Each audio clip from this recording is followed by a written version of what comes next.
funciona aqui, Brasil? Alô, amigos Urbano. Começa agora o único podcast que trata exclusivamente sobre a história do Santos Futebol Clube. Eu sou um gripado e um fanho, Vinícius Cabral. Estou aqui com meu parça, Fernando Ribeiro. Fernando, antes de te dar a palavra, eu vou te fazer uma pergunta. Qual a pior ressaca que você já teve na sua vida? Pode ser a ressaca de álcool, ou ressaca Opa, foram moral, poucas. mentira, moral. Foram. Moral foram um pouco menos. Pode ser do Santos, pode ser, enfim, qualquer tipo de ressaca alimentar, qualquer tipo de ressaca. Qual foi a Rapaz, pior? a pior. Cara, eu ainda acho que a pior foi 19 de dezembro de 2011, depois do jogo Santos e Barcelona. Você juntou álcool com É, tristeza? sim, o álcool ficou na noite anterior, né? Assim, chegou muito próximo do jogo, inclusive. Mas, rapaz, eu tinha uma esperança alta de que o Santos ganharia aquele jogo por 1-0, gol do Arouca, sabe? Assim, tinha Claro, meio com que. Eu certeza. sonhei com isso, então, olha, sonhei, As vai casas de acontecer. apostas estavam pagando bem isso, por esse resultado. Então, é que não tinha, né? Essas casas aqui no Brasil naquela época era mais difícil de apostar, mas eu teria empenhado alguma quantia nesse palpite. Eu acho que foi a mais dolorida. Santos e Boca 2003 foi horrível, mas eu acho que Santos e Barcelona, pelo jeito que foi a pior ressaca. E ressaca de álcool foram muito poucas, Vini, eu não lembraria uma agora para poder te explicar aqui. Tivemos algumas de álcool juntos, separados, já tivemos algumas. Sim. Agora, ressaca como torcedor, já contamos algumas aqui, né? 2001, o Fernando lembrou agora 2011, em 95, tem saída de ídolo, né? Pô, é que a gente nem tanto, que a gente era mais velho. Você imagina um jovem de 10, 12, 15 anos, quando o Neymar saiu, né? Deve ter ficado um buraco ali, né? O cara com certeza ficou triste. Pô, E eu porque, que tinha, eu que tinha mais de 20, quase 30, fiquei, imagina um moleque de claro, 10. muita gente chorou quando o Neymar chorou naquele jogo, no hino nacional. Muita gente chorou. Ah, não teve como controlar as lágrimas. E a gente pergunta isso por um motivo, Fernando. Quer dizer, essa pergunta tem um motivo. Quando o Pelé saiu do Santos em 1974, essa saída provocou uma série de acontecimentos, né? E a palavra que a gente achou para definir tudo o que aconteceu foi ressaca, né? Porque, vê bem, a gente não vai se aprofundar no que o Pelé fez pelo Santos, até porque a gente já falou muito sobre isso. Inclusive, a gente tem uma série sobre o Pelé, falando, em 10 episódios, falando dele no Santos, na seleção, no Cosmos, na infância, enfim, a gente já destrinchou a carreira do Pelé aqui. Mas em 74 ele parou, né? E aí o que aconteceu nesse pós-Pelé? A gente sabe que o Santos foi campeão paulista em 78, com a geração dos meninos da Vila, e depois nos anos 80 o título paulista, tudo mais. Mas e esse ato entre a saída do Pelé e a glória de 78? O que aconteceu? É nisso que a gente vai focar, nas temporadas de 75, 76 e 77. E só antes de a gente adentrar, Fernando, nesse tema, vamos falar sobre esse último jogo do Pelé, né? Rapidamente, que foi no dia 2 de outubro de 1974, na Vila Belmiro, lugar que a gente mais gosta no mundo. O Santos enfrentava a Ponte Preta, tá vendo a imagem ali? Casimiro do lado ali, viu? Tá rolando? Você tá no mudo. Ai, rapaz, tá aparecendo sim. Uniforme fantástico do Santos, né? Esse uniforme, camisa listrada e short Maravilhoso. branco. O Pelé entrou contundido nesse jogo, né, Fernando? Mas você já vai falar sobre isso. A gente vai ver aqui, ó. Pelé já meio mancando, né? Muito ovacionado pelos rivais, né? Olha como ele tá mancando. Aí ele vai pro meio de campo e pega a bola com a mão, a galera não entende nada. Rapaz. E o Ainda bem que eu não juizão tava querendo vivo. aparecer. Ainda bem que eu não tava vivo. Foi puxar a bola, né? E ainda bem que eu não tava vivo. Esse momento deve ter sido muito triste. Cara, é isso, é isso. A gente viu a narração do Perão de Castro com reportagem da equipe da Gazeta, né? A equipe histórica da Gazeta, jogo transmitido pela Gazeta. Enfim, é isso, Fernando. Então é esse sentimento do torcedor que a gente quer pegar, né? Para isso a gente até trouxe para participar do episódio o professor Guilherme Nascimento, que é da Sofis e o autor do Almanaque dos Santos, do Almanaque dos Craques. E ele era um torcedor, ele vai participar aqui do programa, então a gente quer falar sobre isso, né? Como é que ficou a cabeça do torcedor e o que o Santos fez nos anos seguintes à saída do Rei do Futebol. Vini, e bom, como a gente viu nas imagens, o camisa 10 entrou em campo com uma contusão na coxa e sabia, né? Era sabido por todos, inclusive, que ele não tinha condições de atuar em 90 minutos. E o simbólico gesto dele se ajoelhar no meio do campo, lá no gramado da Vila Belmiro, virar aos quatro cantos das arquibancadas, né? Ele ficou de frente para os quatro lados da arquibancada e ali abriu um portal, uma nova era no Santos Futebol Clube, né? E não só no Santos, mas também no futebol brasileiro, né? Acabava naquele momento a era Pelé. E a era Pelé já foi contada de diversas maneiras, inclusive por nós em alguns episódios. E com Edson Arantes do Nascimento em campo, o Santos conquistou tudo. Venceu todos os títulos possíveis da sua época e encantou multidões. A seleção brasileira também viveu o seu período mais glorioso em toda a história durante a era Pelé. Assim que a bola parou de rolar naquele Santos 2, Ponte Preta 0, pelo Campeonato Paulista, uma pergunta veio à cabeça da torcida santista. Meu Deus, e agora? Vamos ouvir o professor Guilherme Nascimento, que é autor do Almanaque do Santos FC, também o autor do Almanaque dos Craques, e o professor Guilherme conta como é que foi dormir num time que tinha Pelé e acordar sem o rei do futebol no seu time. Vamos ver se a gente consegue do jeito certo aqui, hein? Você me diz, tá ouvindo?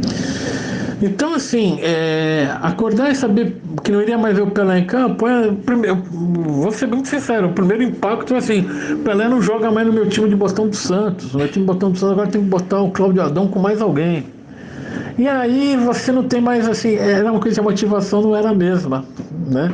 O Santos vai ser agora um time comum, então, mesmo na brincadeira do jogo de botão, né, que toda molecada jogava botão, e assim, cada um tinha o seu principal jogador no time de botão. Lógico, do Santos, o meu Santos, o principal jogador era o Pelé.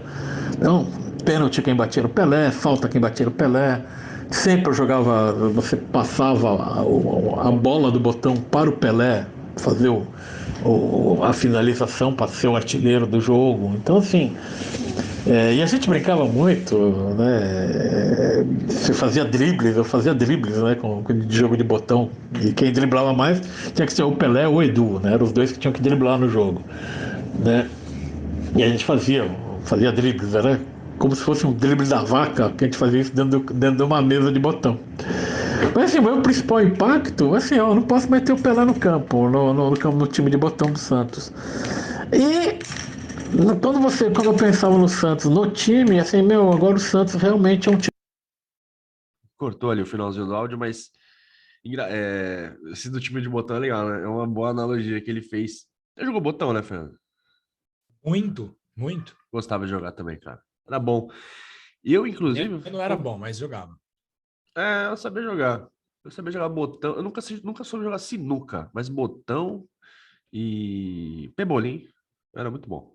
Ainda sou, né? Inclusive, eu ia comprar uma mesa de botão para deixar na outra casa onde a gente morava, mas aí a gente teve uma neném e aí ela roubou meu quarto. Simplesmente agora eu tenho um quarto só para ela e eu fiquei sem meu campo de botão e sem meus times de botão.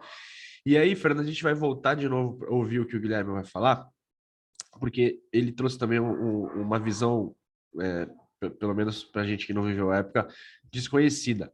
Ele acha que o Pelé foi parando aos poucos de jogar, né? Vamos colocar o arquivo certo aqui para não dar BO.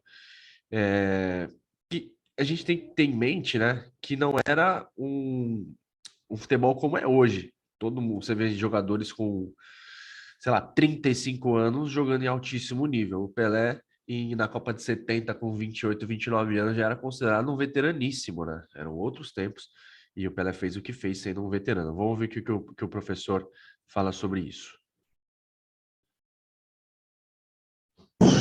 Bom, Pelé, ele teve uma coisa que foi o seguinte, ele foi se despedindo do futebol aos poucos. Né? Primeira despedida dele, da seleção brasileira em 71, né? Foi um impacto legal, porque a seleção brasileira era assim, Pelé e seleção brasileira eram quase que sinônimos, né? Porque o Pelé estava nos três campeonatos, 58, 62, 70. Então, assim, eu falava em seleção brasileira, eu ia falar de Pelé. Né? Então, quando o Pelé se aposenta da seleção brasileira, faz jogo de despedida e tal, você está preparando, ele preparou o terreno. O ano de 73, o Pelé jogou demais, demais, demais, demais, porque ele queria ganhar os últimos títulos dele pelo Santos. E quando chegou o Campeonato Brasileiro de 74, que foi disputado ao mesmo tempo que a seleção brasileira estava se preparando para a Copa do Mundo, e o Palmeiras cedeu 5 ou 6 jogadores para a seleção brasileira, o favorito era o Santos para ganhar o campeonato. Por que era o favorito? Porque tinha o Pelé. E quando chega na fase final, assim, o Pelé vai tentar jogar também para ganhar o que ele sabia que era o último campeonato dele. Porque o Campeonato Paulista ele sabia que ele ia parar de jogar no meio do campeonato. Então o último campeonato que ele ia disputar era o Campeonato Brasileiro. E o Santos entra como favorito para ganhar aquele campeonato, né? Mas a derrota para o Vasco no último minuto, naquele quadrangular final, mostrou que o time tinha limitações, né? Que o Pelé sozinho não ia conseguir. Um outro ponto que mostrou assim que realmente a carreira do Pelé estava acabando, foi um jogo definitivo, que foi Santos e Barcelona no Ramon Carranza, né? Que foi o confronto Pelé-Cruyff, e o Cruyff, o Barcelona deitou e rolou em cima do Santos, que não foi. O Santos perde 4-1 do Barcelona. E não é o Santos que perde o Barcelona, é o Pelé que perde pro Cruyff. Então, assim, você percebe que o Pelé está realmente. O que o Pelé representava estava acabando no futebol, né? E que não ia ter mais igual, ia ser diferente. Que o Santos ia ser um time comum. Porque no final da carreira do Pelé, o Santos já era um time comum. Né? O canto do cisne do Santos como um grande time, um grande espetáculo, foi no 73. Tá aí a visão do professor, né, sobre essas paradas e prestações do Pelé. E ele tem a visão, e assim, para contextualizar, o Santos já era comandado pelo Tim, o técnico Tim, e não era mais aquela potência, né? Mesmo sendo o campeão estadual vigente, como disse o professor, não era mais aquele time encantador, mesmo tendo Serras, por exemplo, Cláudio Adão, Edu, só que com o Pelé já embaixo, depois sem o Pelé, o Santos passou esse perrengue que a gente está contando. E a gente até ia colocar aqui o áudio, mas é melhor não. Quem quiser, até tem um episódio da série sobre Pelé, que a gente falou com o Gilson Beija-Flor, que é o cara que entrou no lugar do Pelé nesse jogo contra a Ponte. Ele deu uma entrevista falando sobre essa. No que envolveu nessa. Ele ser o substituto do Pelé. Era um jovem da base do Santos. E a gente também falou com o Cláudio Adão, que ele fez o primeiro gol do Santos depois da aposentadoria Pelé, que foi nesse jogo contra a Ponte. O Santos acabou ganhando por 2-0. Aquela temporada, Fernando, até seguiu e o Santos não fez nem feio nos últimos 15 jogos do ano. Foram só 2 derrotas, né, contando o Paulistão e um amistoso triste contra a Portuguesa Santista para pouco mais de 1.500 pessoas na Vila Belmiro. Vini, muito triste. E essas duas derrotas que você comentou foram justamente para Corinthians e Palmeiras no segundo turno do Campeonato Estadual. O Santos até que terminou numa honrosa terceira posição. E esse foi o primeiro resultado do Santos no Campeonato Paulista após a era Pelé. O reflexo da saída do Rei foi percebido também nas arquibancadas. 3 dias depois da aposentadoria do Rei, o Santos bateu o Juventus no Pacaembu por 2-1, diante de pouco mais de 3 mil torcedores. A vitória contra o Saad, no Parque Antártica, teve 982 testemunhas apenas. Restava aos torcedores relembrar da época de ouro do time, mas Pepe, o canhão da Vila, era o supervisor esportivo da equipe e começou a busca por um substituto de peso. O Diceu Lopes, que era craque do Cruzeiro e também jogava pela seleção brasileira, foi tentado, porém o Santos não obteve sucesso nessa negociação. O professor Guilherme volta aqui para nos ajudar e explica um pouco aquele período que foi o pior desde que você começou a acompanhar o Santos, ô Guilherme. Vamos ver o que o professor tem a dizer. Fernando, só antes de colocar o Guilherme, 982 pessoas. A gente já chegou a ver um Santos e Cienciano na Vila, que foi uma tristeza, né? Eu não sei quanto foi esse público. Por aí, né? Vou até ver aqui. Os públicos ruins na Vila são 3.000 pessoas, né? São sempre os mesmos. A gente até se conhece já. Sim, mas eu tô até consultando aqui o almanaque do Guilherme. Esse jogo contra o Cienciano foi em 2003, né? Sul-Americana? 2003, Copa Sul-Americana. Será que eu vou achar, cara? 1-1, gol do Alex. Esse jogo foi triste, viu? A Vila tava num ambiente assim... Enfim, eu vou procurando aqui enquanto eu vou colocar o áudio do professor Guilherme. Ver se tá ok aí. 74, 78 era pleno adolescente, né? Você tá ali, futebol tem uma importância gigantesca no teu cotidiano, né? E você via que o time era muito instável, muito ruim, né? E você via apresentações péssimas do time, né? Mas, assim, anos de 75, o início do pós-Pelé até que não foi tão ruim assim. Mas à medida que que o tempo foi passando e os próprios jogadores vendo que a coisa não andava, o Santos deixou de ser atrativo de se jogar, né? Então o Santos perde o Serras, perde o Carlos Alberto Torres, perde Marinho Pérez, perde o Nenê, que era um bom jogador, já tinha perdido o Alcindo, já tinha perdido o Jair da Costa. Então aquele time de 73, que foi um time muito bom, vai caindo, né? E não vai tendo ninguém para entrar no lugar. O único cara que entrou na época que jogava bola bem era o Cláudio Adão, né? Achei o jogo acontecer esse ano, como a nossa memória nos traz, Fernando. Eram 5.000 pessoas na Vila. Eu jurava que era tá menos. Vendo, né? Sempre os mesmos, Vini. Gols de Alex, Contra e Robinho.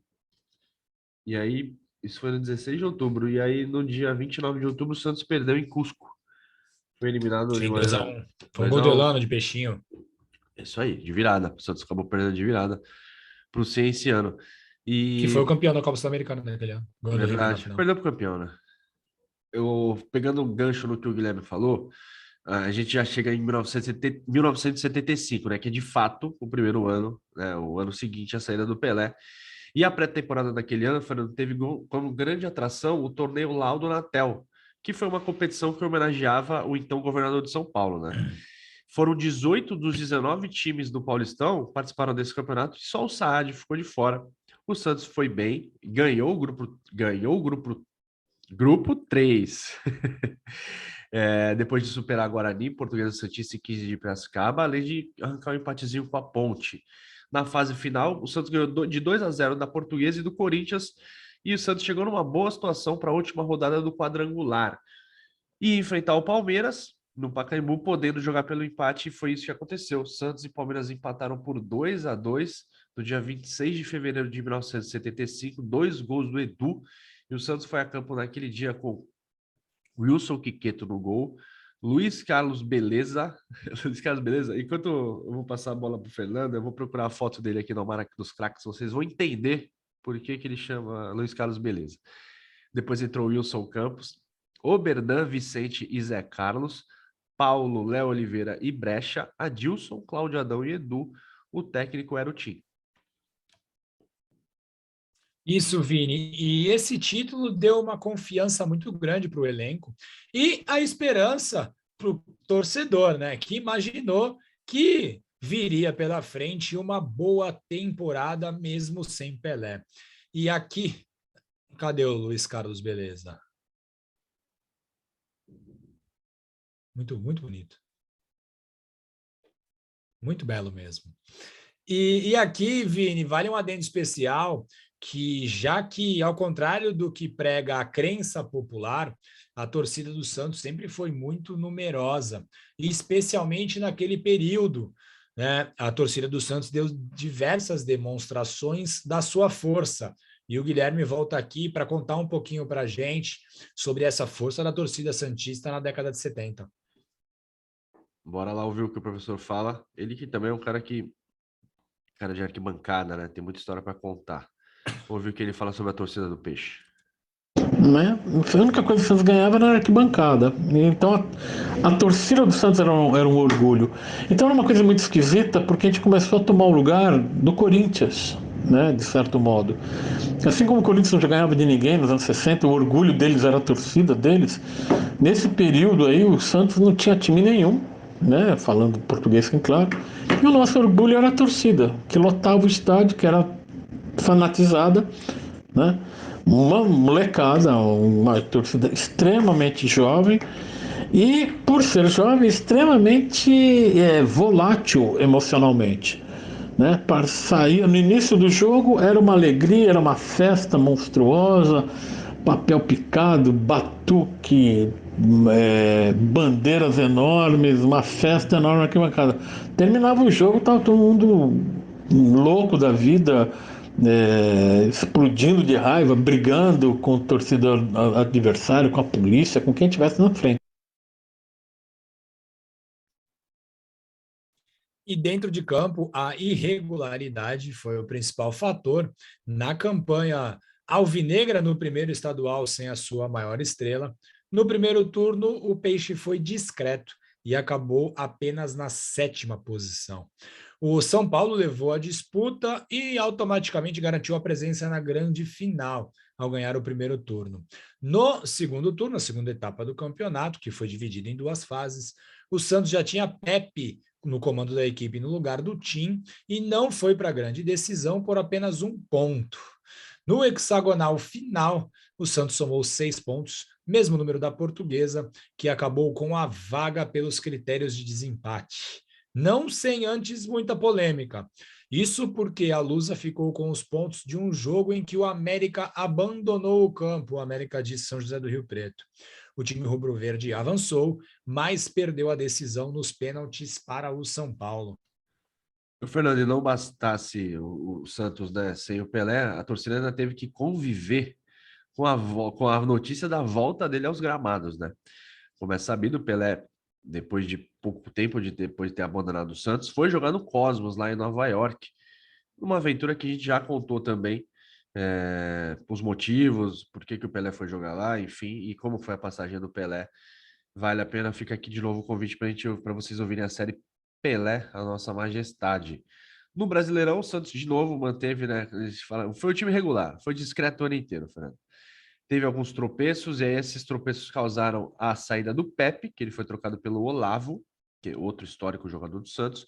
O Santos ficou fora das fases decisivas e terminou o ano disputando alguns amistosos e o torneio Governador Roberto Santos, na Bahia.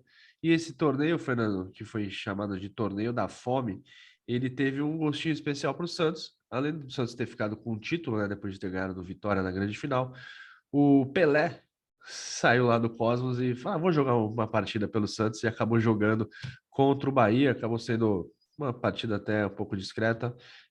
O Santos ficou no empate com o Bahia, mas deu um gostinho pro torcedor. Pena que não foi em Santos nem em São Paulo, né? Foi lá em Salvador. Então, sorte da torcida baiana.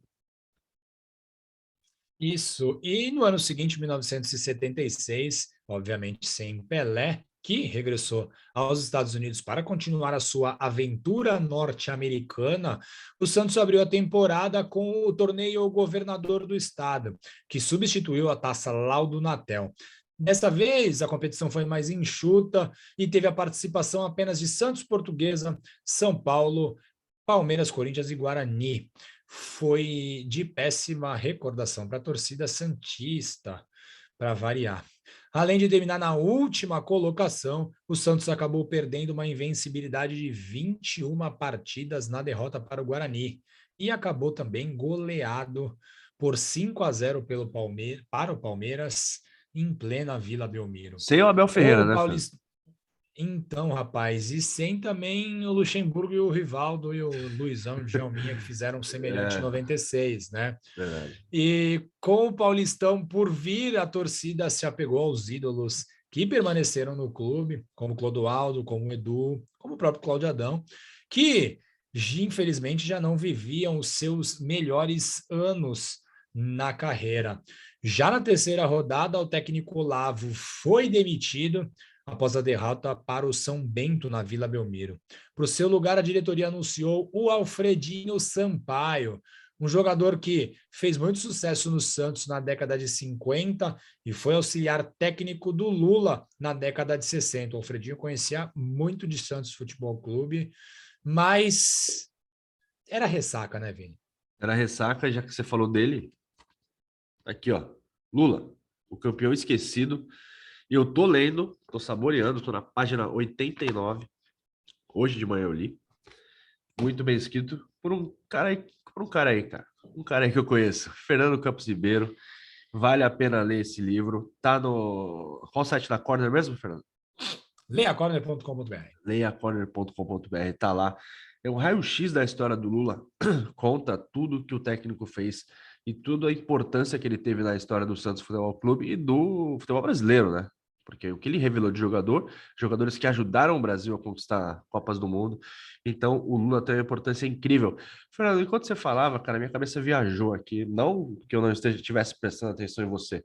A gente Tá falou vendo lá, aqui, hein? não, a gente falou aqui de Clodoaldo, Edu e Cláudio Adão, que já não viviam seus melhores anos de carreira, né? O Clodoaldo até ficou para ajudar a geração dos meninos da Vila, tal.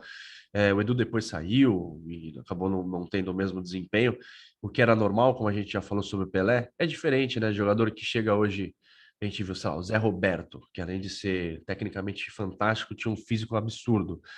E por que eu tô falando isso, cara? Me veio à cabeça, eu não queria falar, mas eu vou falar. O Fernandinho, que seu homônimo que foi para o Atlético Paranaense, e é aquele.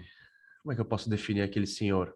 Aliás, Fernandinho, grande jogador, hein? Grande jogador, injustiçado no Sim. Brasil. Como é que eu posso chamar aquele cara? O presidente do Atlético, o CEO do Atlético Paranaense Mário falou, Celso. o Mário Celso, falou uma das maiores atrocidades que alguém já poderia ter falado com o microfone na mão em mais de 500 anos dessa nação, Fernando. Ele, num delírio, Ai, ele tá, então, não sei quem ele tinha eu acho, usado. eu acho ele muito inteligente, né? Ele Muito jogou, inteligente né? Ele mesmo. jogou e Porque repercutiu. a única forma de falarem Do do Cap, Atlético Paranaense em nível nacional é, é com loucuras ou com essas declarações polêmicas, sim, porque a gente sabe que não é uma equipe que disputa os principais campeonatos do Brasil e da América do Sul, não não é chega numa rival, final não é rival não chega do numa final de Santos, Libertadores, enfim, não tem torcedores em outras localidades do país em grande quantidade. Super respeito ao Atlético Paranaense. claro. Não tenho amigos que torçam para o Atlético Paranaense, mas tenho um respeito muito grande pela instituição e pelos torcedores. Mas o Atlético Paranaense não é um time que desfruta de torcedores em grande quantidade em outras localidades do país, assim como o Santos e outros grandes clubes brasileiros. E É, assim, o Mário Celso foi extremamente inteligente e agora a gente está comentando sobre o time dele, porque o time dele apareceria aqui talvez num episódio para 2004, onde ele falou, ele não, né? Mas falaram que o piloto Levir. automático estava ligado, E enfim, eu já estou muito velho para Não, cara, mas esses. é isso, porque ninguém vai acordar e falar assim, nossa, hoje tô pensando no Cap. Não, cara, com todo respeito, né? É que quando você fala com todo Sim, respeito, já não tá respeitando, mas é com respeito já é mesmo, cara. desrespeito. Não é, cara. O Atlético tem um time forte, difícil jogar na arena. Aliás, a última vez que a gente jogou empatou e na penúltima ganhou. Mas é um time que é complicado de jogar lá, é um time que já eliminou o Santos Sim, em mata-mata de Libertadores, mata-mata de Copa do já Brasil, foi mas eliminado também. já foi Já eliminado. foi Agora, eliminado também. comparar o Atlético Paranaense ao Santos, como diria Armando Gomes, é comparar o Frank Sinatra ao Amado Batista, né? Ao contrário. O Amado Batista, no caso do Atlético, ao Frank Sinatra, no caso do Santos. Não dá. Simplesmente não dá. Então fica só o nosso registro, porque a gente pode ignorar, Fernando, claro, mas também tem coisa que é bom falar, né? É bom falar porque fica engasgado e bom a gente não Não. morrer com isso na garganta.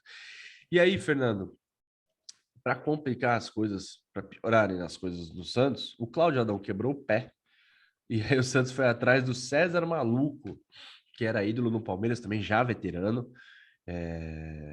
Chegou fazendo gol, inclusive, fez alguns golzinhos, mas o Santos foi perdendo o gás, ficou de fora da fase seguinte, conseguiu ficar em quinto lugar no grupo que passavam os 4 primeiros. No Brasileiro, a eliminação veio na segunda fase, e só que nem tudo é notícias ruins, né? A temporada de 76 serviu para que alguns jovens jogadores fossem alçados ao elenco principal, por exemplo, como Ailton Lira e Juari, que são caras que mudariam o rumo da história do clube nos anos seguintes, né? Isso, Vini. E o ano subsequente, 1977, começa com Urubatão Calvo Nunes, um outro ex-jogador de grande destaque na década de 50 e 60 pelo Santos. O Urubatão era o técnico daquele time.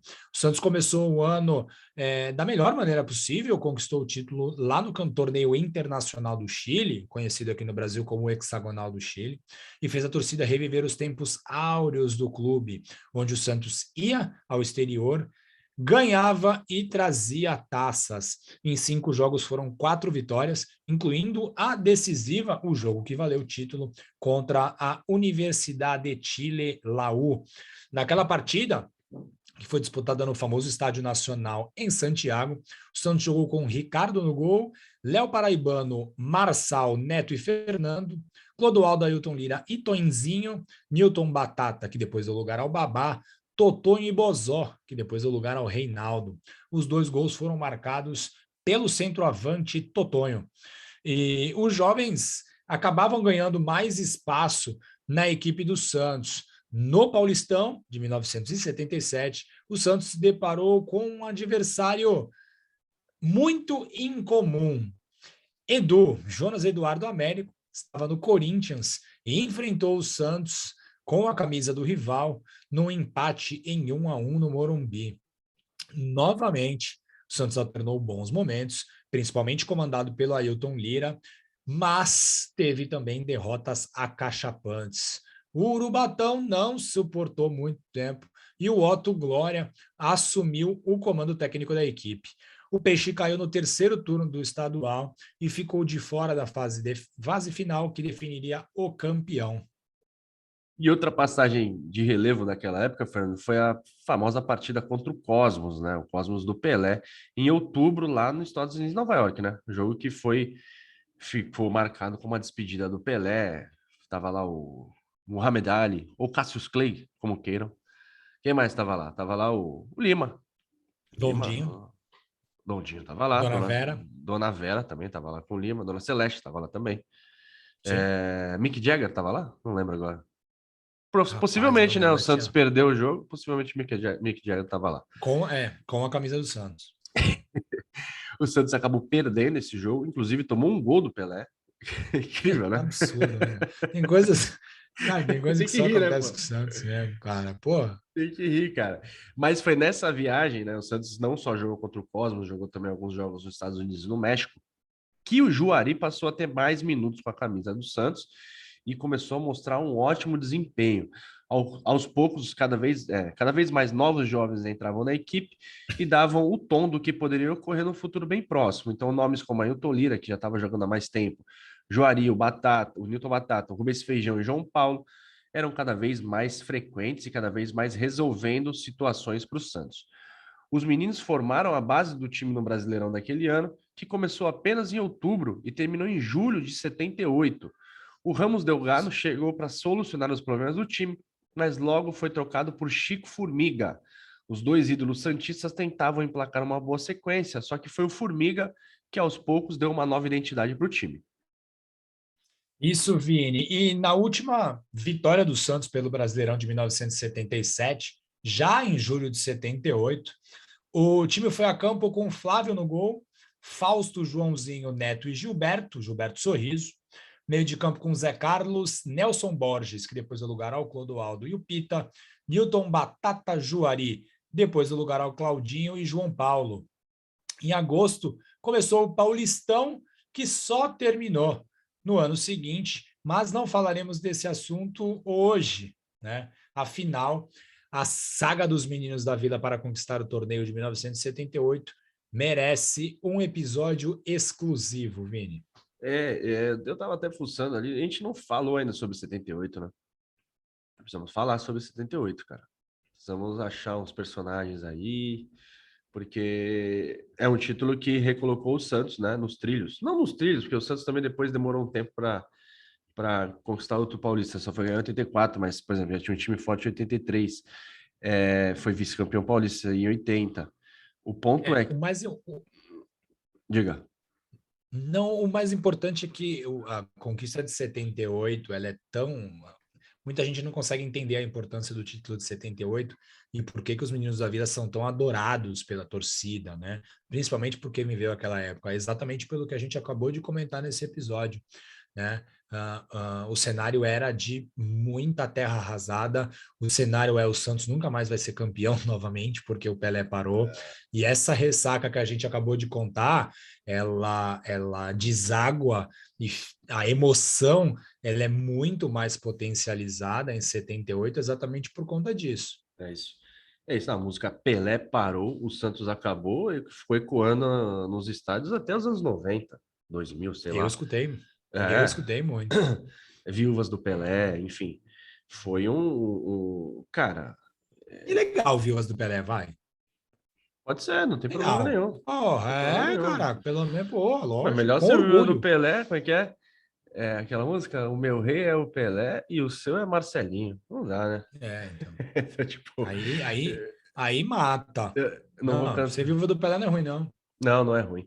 Não é ruim. O que ficou claro foi que o Santos não teve uma transição, né? Não teve uma preparação para sair do time mais vitorioso da história para um time que, obviamente, não ia conseguir manter o pique por mais uma década. Não rolou uma transição, não rolou um planejamento. Essa ressaca é muito complicado quando você atinge um nível muito alto, né? A gente teve casos do Palmeiras na década de 90, e quando termina toda aquela década de ouro deles, há um rebaixamento, né?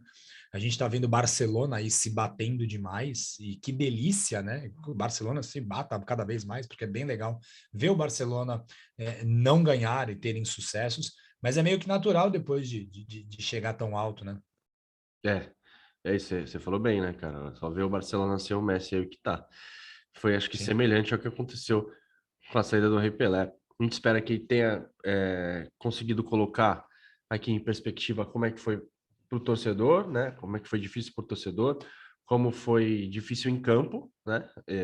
E como sempre o Santos conseguiu se reconstruir na base do que tem de melhor, né? Que são seus meninos. Fernando, a gente tem muito recado para dar, né? Já falou do Lula. Tem. A gente fala agora do... Aqui, ó.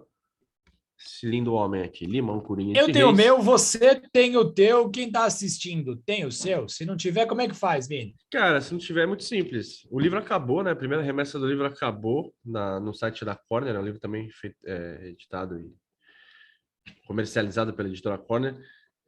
Só que a gente disponibilizou alguns exemplares para venda no Mercado Livre.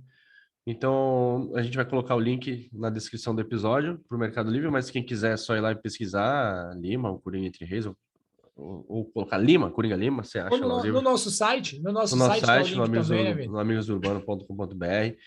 Também hoje a gente recebeu e-mail perguntando, a gente está gravando na terça-feira, né, um dia antes do episódio. A gente recebeu um e-mail lá no amigosdourbano.gmail perguntando sobre o livro, ficamos muito felizes, respondemos a pessoa interessada. Também pode falar com a gente nas redes sociais, tanto no Twitter quanto no Instagram, no @amigosdourbano. Você tem também um recado para falar sobre o lançamento de outro livro também, né, Fernando?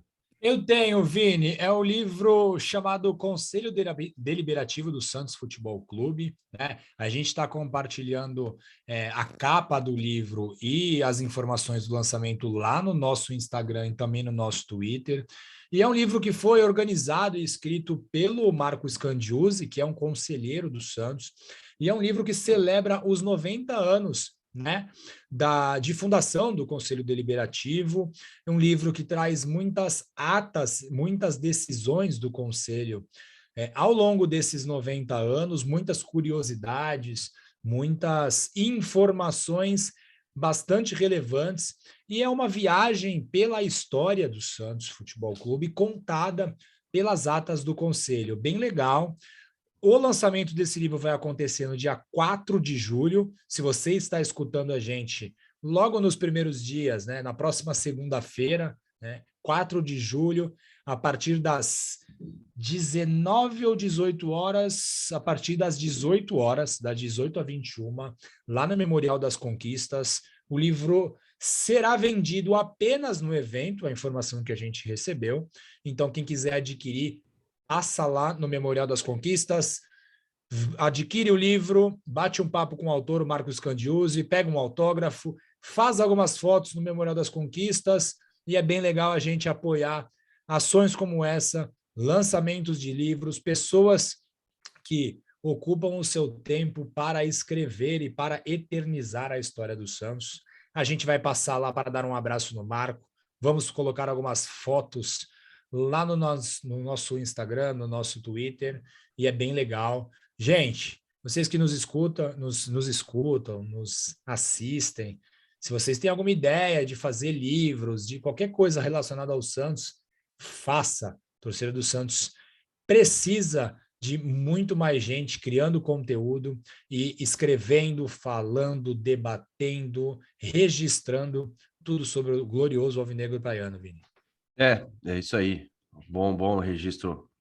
E pode ser acompanhado na segunda-feira, Fernando. Só uma rápida notícia aqui. Enquanto você falava, eu dei uma pesquisadinha nas redes sociais e o Conselho Deliberativo, que é o tema do livro, o Conselho Deliberativo do Santos reprovou o nome da Valéria Mendes para entrar no comitê gestor. Reprovado, é sério, notícia quentíssima, tá no Twitter aqui do Alex Frutuoso, nosso parceiro. Inacreditável como tem gente de má fé e gente incapaz dentro do Santos. É inacreditável como o Santos... Será medo?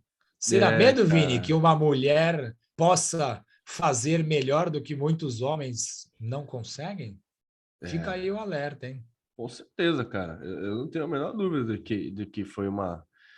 Porque a Valéria é uma conselheira muito atuante. Exatamente. Sim, a Valéria é uma conselheira muito atuante, uma pessoa com boas ideias, uma pessoa com uma visão apaixonada pelo Santos, mas uma visão racional, uma ótima voz dentro do clube, uma voz feminina, um clube que sempre foi quase integralmente masculino, era um momento histórico para o Santos Futebol Clube, para o futebol brasileiro, né? A gente tem outros exemplos de mulheres presidentes, Marlene Matheus, a própria Leila Pereira agora no Palmeiras. Uma pena, mas enfim. O Santos perde uma oportunidade, mas eu acho que perde. A história não está fechada, né? Não, existem outras maneiras, outras situações. Mas não fica vão o nosso vencer registro. desta forma. Fica o nosso registro, porque quem está lá no Conselho do Santos, a cabeça, né, de quem está no Conselho do Santos, infelizmente, é uma cabeça muito fechada. Enfim, para finalizar, a gente quer reforçar que a gente está na Orelo, que é uma plataforma, um aplicativo, é um podcast brasileiro e que também remunera os produtores de conteúdo. Ele é gratuito, você baixa, não paga nada, não tem propaganda. E lá dentro você pode nos apoiar como desejar, né? Primeiro que quando você ouve eu estou abrindo até aqui, Fernando, quando você ouve um programa, um episódio da gente na Aurelo, automaticamente a gente é remunerado. É um valor baixo. Eu tô até com medo de abrir, Fernando, no painel para ver quanto a gente tem, porque eu não tô pronto para ser milionário ainda. Não abra, vem. Deixa para outro momento. Eu tô aqui, aí quem quiser apoiar a gente, porque a gente é totalmente independente, né? A gente faz aqui na raça. A gente fez um... Eu não tô conseguindo achar, infelizmente. Eu abri aqui. Aqui, achei. Não achei, não. Não achei, não. Tem modos que você pode doar. Se você quiser fazer uma doação em dinheiro, em qualquer valor, para continuar mantendo o projeto, para ajudar a gente a comprar uma câmera, Fernando. A nossa câmera é muito ruim, melhor. Cara. Ou então para a gente poder viajar para fazer entrevistas, por exemplo. Tem lá, você tem opções de participar. Aqui, achei. Plano de apoio. Fiquei enrolando até achar. Com R$1 você pode assinar o plano Gilmar dos Santos Neves. Com R$2, Mauro Ramos de Oliveira. R$3, Léo. R$4 Lima, R$5 Zito, R$6 Formiga, aí rolou uma improvisação aqui, R$7 Neymar, R$8 Renato, R$ 9 Coutinho, R$ 10 Pelé, R$ 11 Pepe, e se você tiver muito bondoso, o time dos sonhos, R$ 50. Então, fica nosso convite se você quiser ajudar. A gente tem muito a fazer ainda, a gente quer fazer muitas coisas novas aqui no Amigo do Urbano. Além da Aurelo, a gente está nas plataformas também, Spotify, Apple, Google e aqui no YouTube. Beleza, Fernando? Isso. E no YouTube, não se esqueça de se inscrever, é muito importante para a gente, né? Até para quanto mais inscritos, mais a gente aparece para outros santistas e mais outras pessoas podem conhecer o nosso projeto e conhecer a história do Santos. Além disso, compartilhe esse vídeo com os seus colegas, compartilhe naquele grupo de torcedores do Santos, aquele grupo que quando o Santos ganha tem Ninguém 5 fala nada. mensagens e quando perde tem 1.000. Compartilha lá para o pessoal poder conhecer o nosso trabalho e a gente levar a história do Santos para mais pessoas. É isso aí, galera. Valeu, Fernando. Valeu a todo mundo que nos ouviu e a gente volta daqui a 2 semanas para contar mais uma história sobre o Santos Futebol Clube e boa sorte ao Santos que está precisando dentro e fora de campo. Valeu!